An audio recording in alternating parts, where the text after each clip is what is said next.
Salut les amis, donc nous sommes le dimanche 9 mars en direct de Belgique. Donc comme prévu, je suis venu en Belgique pour les journées citoyennes et j'ai eu l'admirable connaissance de Monsieur Sabatier. Donc je lui demande de se présenter et il va nous faire une annonce incroyable. J'avais des doutes.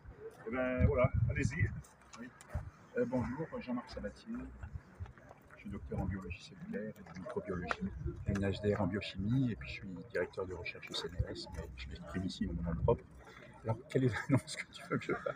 Eh ben, en fait, nous, on a parlé de plusieurs choses. Oui, dans l'agriculture, on veut nous faire vacciner. Donc, il y a déjà les canards qui sont vaccinés. Ils veulent nous faire vacciner les vaches par rapport à la fièvre catarrhale. Et il y a beaucoup, moi, de personnes sur Internet qui me suivent et qui ont peur que ça se retrouve dans les produits, dans la viande, dans le lait, dans le foie gras, tout ça. Donc, dites-nous ce que nous avez dit tout à l'heure, parce que moi, j'avais un doute, mais alors là, cette fois-ci, il faut convaincre les agriculteurs de ne pas faire ce vaccin.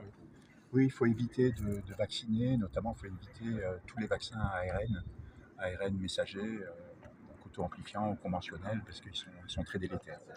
Ils sont très délétères pour les animaux et aussi pour les organismes, parce que moi personnellement, je ne recommande pas du tout la vaccination des animaux avec ces vaccins à ARN messager.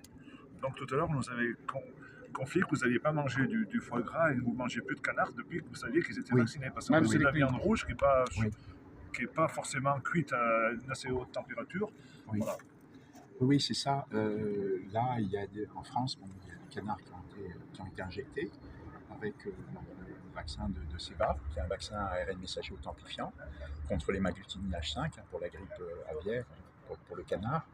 Et clairement, il y a un danger associé à ces injections vaccinales, puisque en fait, on peut très bien avoir un ARN messager qui n'est pas dégradé, qui reste fonctionnel, voilà, et puis qui peut se retrouver, qui peut contaminer la viande. Surtout que c'est des ARN qui se multiplient maintenant. Oui, les ARN messagers auto-amplifiants sont capables de s'auto-répliquer. On les appelle les réplicants aussi, c'est-à-dire qu'on injecte un ARN messager auto-amplifiant, et avec cet ARN messager auto-amplifiant, il y a une partie en fait de cet ARN messager qui va coder pour un complexe réplicase qui provient d'un autre virus, soit un alphavirus ou un flavivirus. Et donc, ça va produire des protéines du complexe réplicase qui sont capables de reproduire en fait l'ARN messager auto-amplifiant. C'est-à-dire qu'on injecte l'ARN messager qui va coder pour l'antigène, mais également pour un complexe qui, lui, va permettre l'autoréplication, c'est-à-dire la fabrication de nouvelles molécules correspondant à l'ARN messager auto-amplifiant. Donc c'est très délétère, c'est comme si on photocopiait l'ARN messager. C'est une catastrophe. Oui. Donc moi je lance l'appel à mes collègues.